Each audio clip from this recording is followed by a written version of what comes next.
Բարև ձեզ հարգելի հայրենակիցներ։ Այսօր ձեր հետ միասին խոսելու ենք Կտրիչ Ներսիսյանի կողմից միանգամից երկու հարվածի մասին հայկական պետականության եւ շատ լուրջ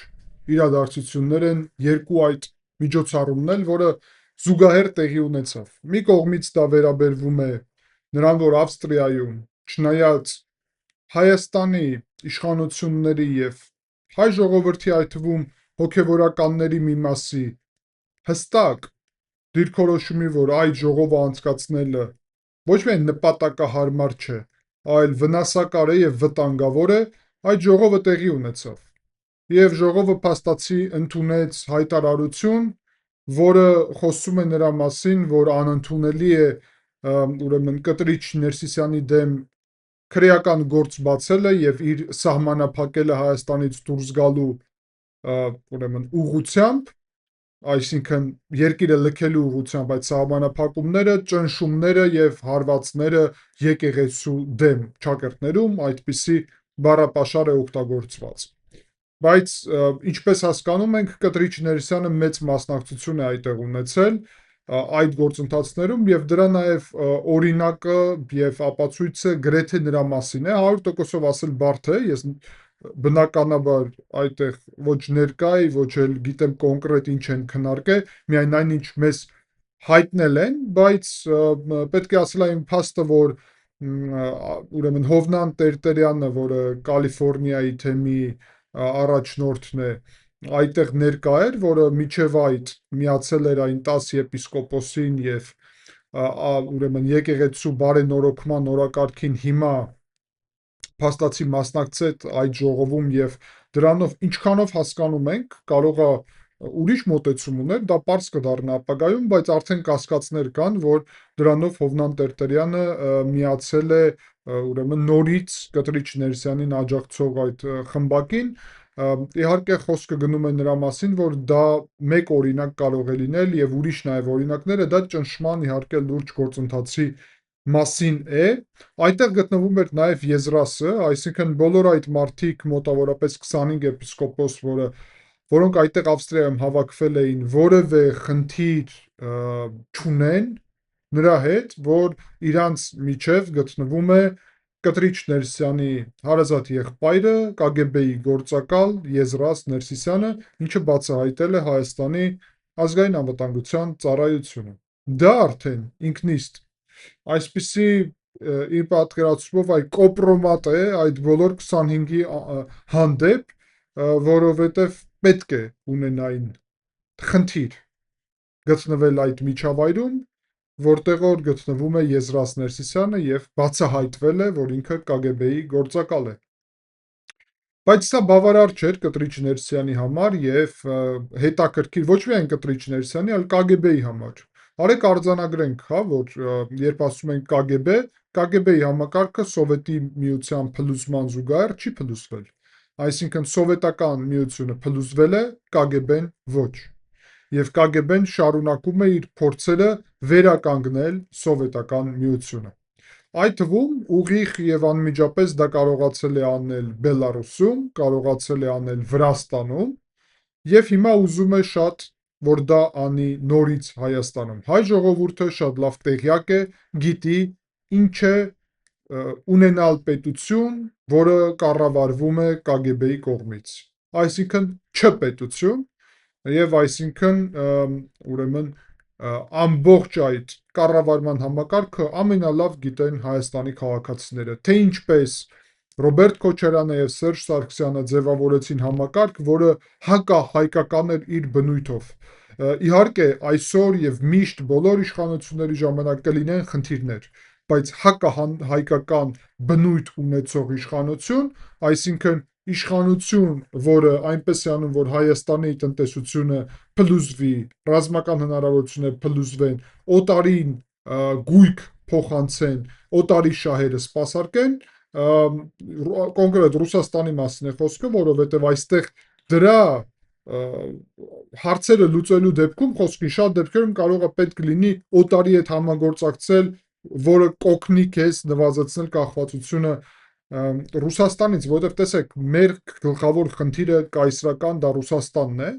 որը երկար տարիների ընթացքում կառավարել է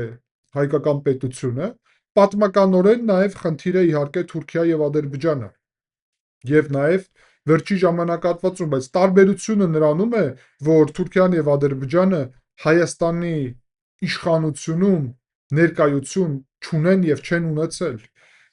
եւ Ռուսաստանը հակառակը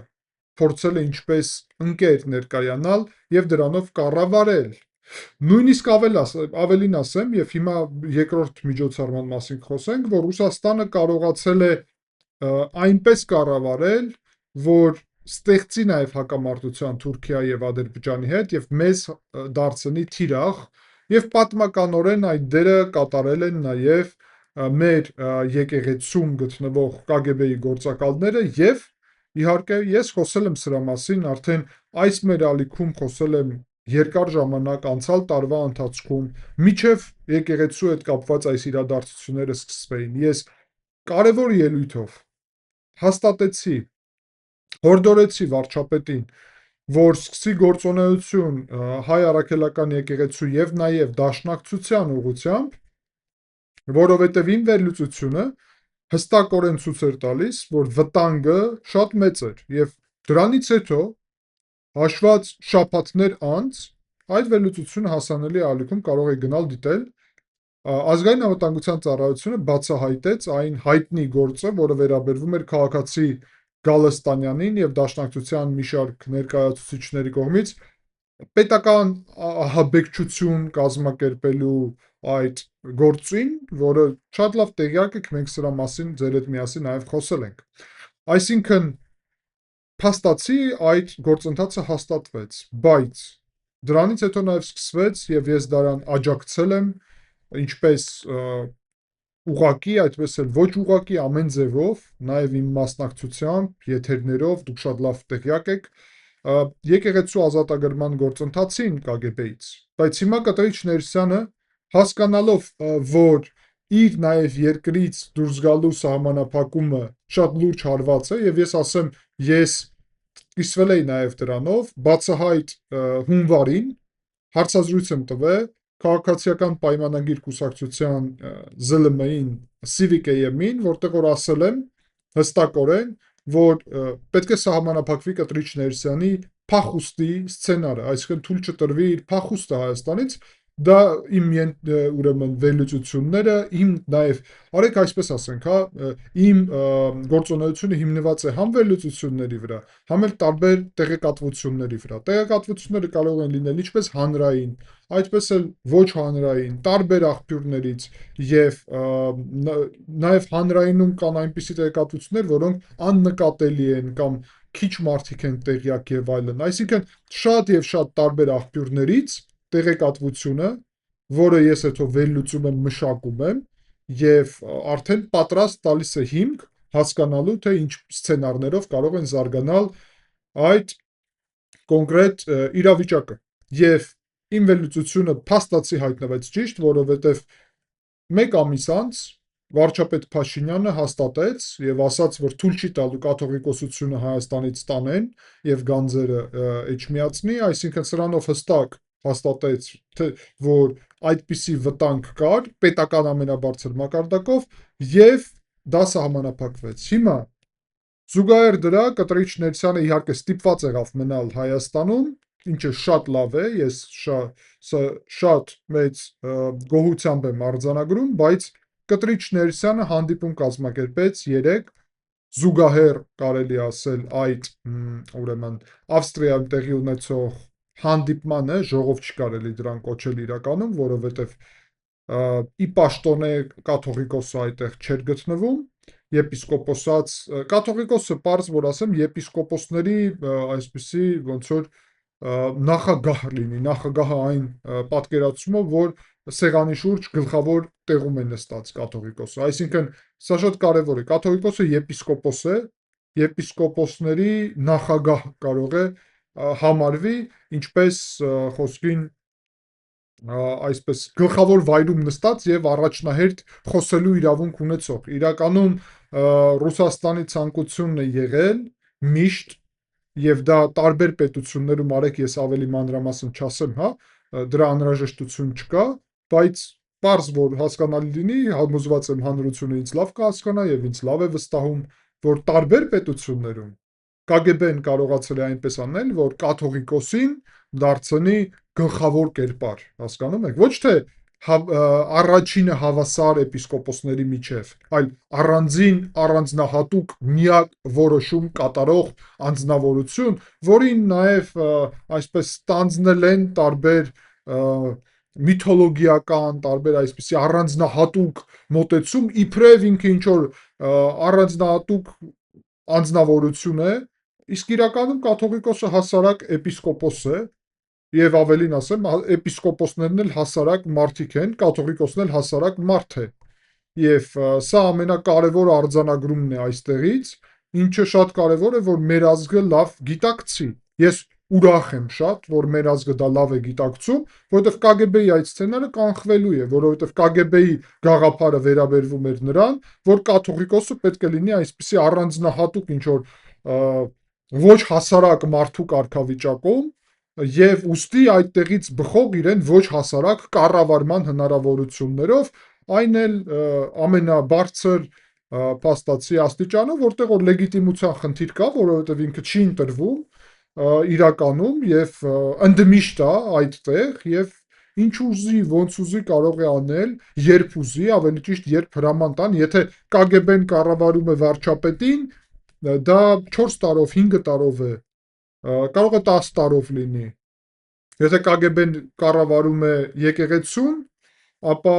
կաթողիկոսին, ապա դա կարող լինի 20, 30, 40 տարով։ Տեսեք ինչ էֆեկտիվ կառավարման համակարգ է։ Բայց նաև կա եւս մեկ էֆեկտիվ կառավարման համակարգ, որի մասին ես խոսել էի, եւ որի ուղղությամբ ես գոհ եմ, որ Հայաստանի իշխանությունները հստակ արձանագրում են նաև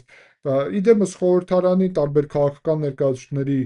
հայ հեղափոխական դաշնակցությունից եկող լրջագույն խնդիրները եւ սպառնալիքները,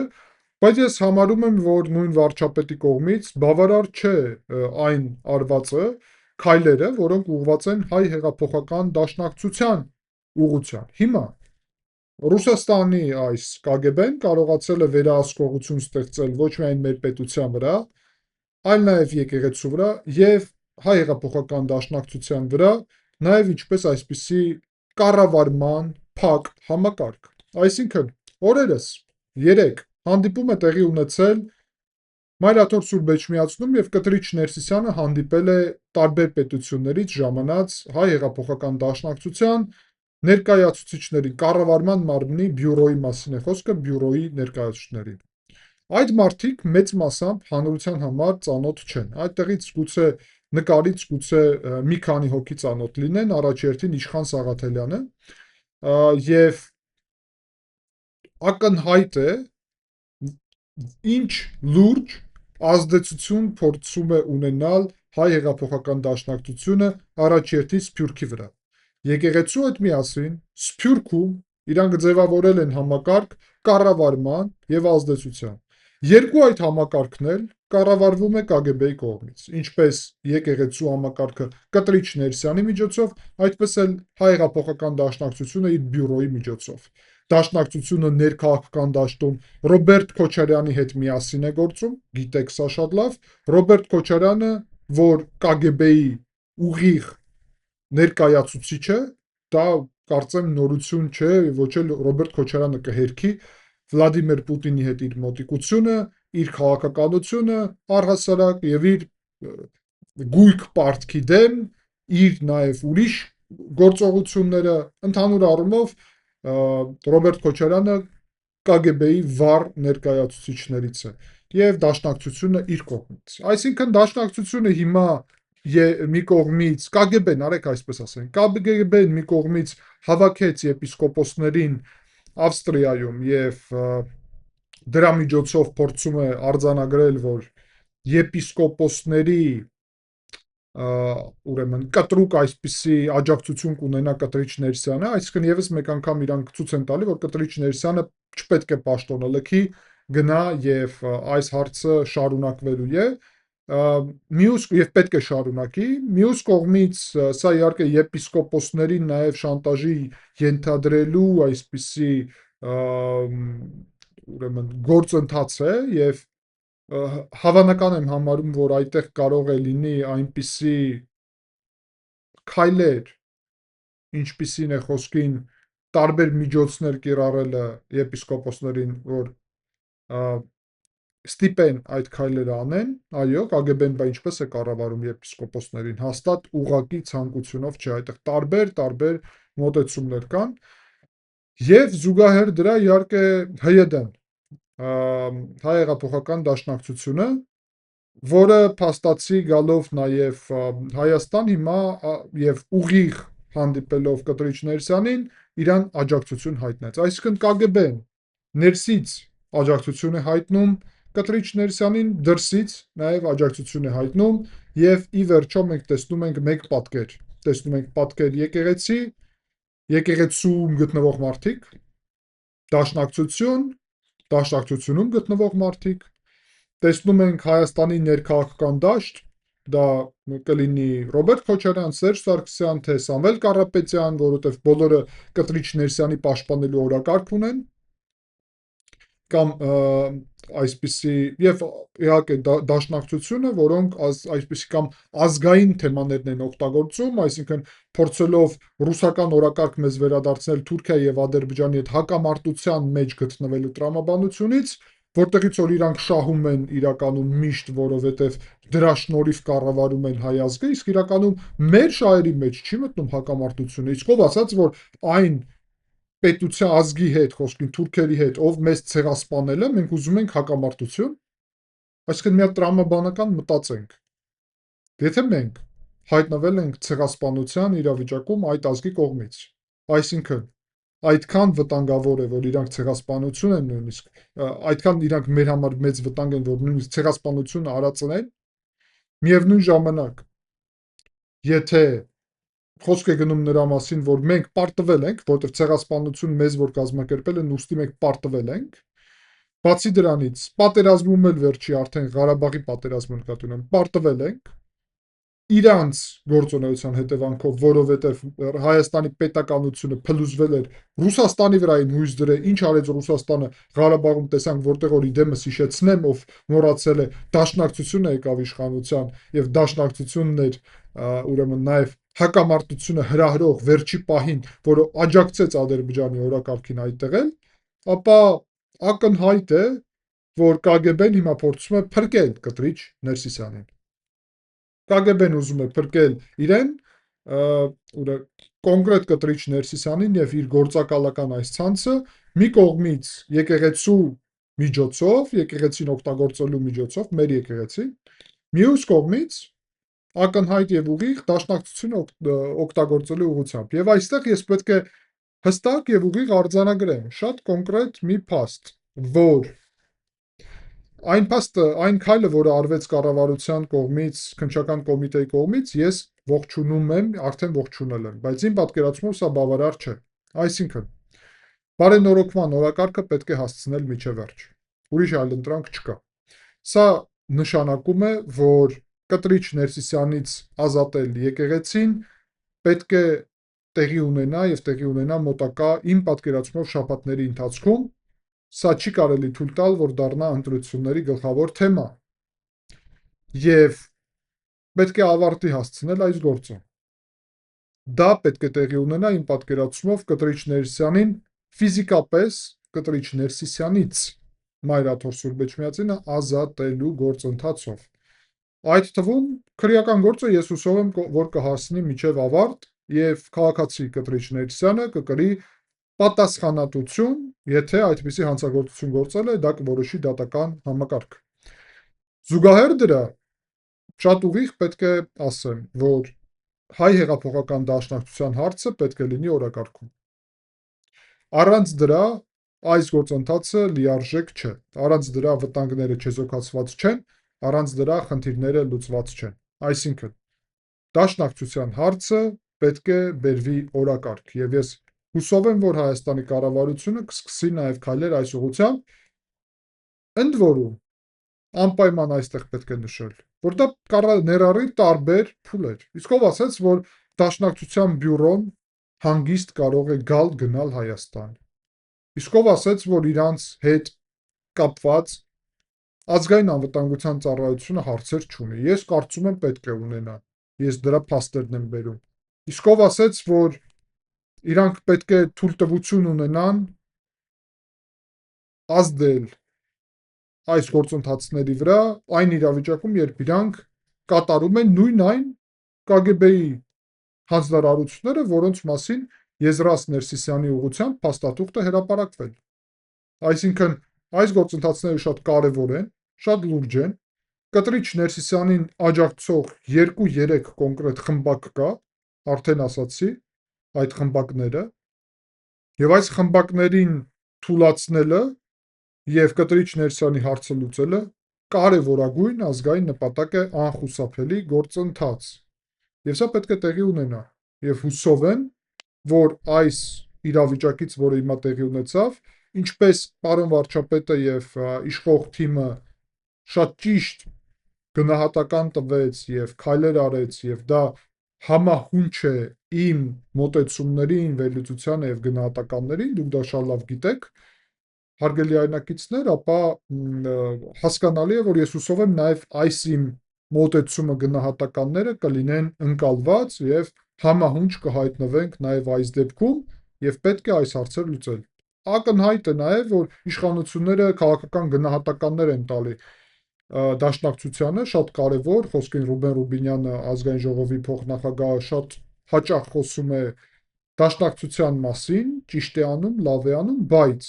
դա բավարար չէ իմ պատկերացումով, դա միայն քաղաքական ոլորտն է եւ շերտն է, իսկ անհրաժեշտ է կոնկրետ այսպիսի իրավական գնահատականը եւ քաղաքականից դեպի իրավական նաեւ կոնկրետ քայլերը եւ որոշումները։ Եվ այսպիսով, հարգելի հայրենակիցներ, մենք ձեր հետ միասին արձանագրում ենք, որ սա շատ կարևոր առաջնահերթություն է, շատ կարևոր թեմա եւ հաշվի առնելով դա, մենք ձեր հետ միասին այս թեմայի մասին նաեւ շարունակելու ենք խոսել։ Հիմա առաջարկում եմ, որ միասին դիտենք վերլուծությունը, որը վերաբերվում է Գյումրի 2 սցենարի վտանգից, որի մասին օրերս Անդրանիկ Թևանյանը խոսել է հանրային հեռուստաընկերության ելույթում, իմ վերլուծությունը այդ ուղղությամբ կոնկրետ հակազդելու գործընթացների մասին է եւ շատ կարեւոր է նաեւ դա միասին դիտենք։ Շնորհակալ եմ ուշադրության համար, կհանդիպենք, ցտեսություն։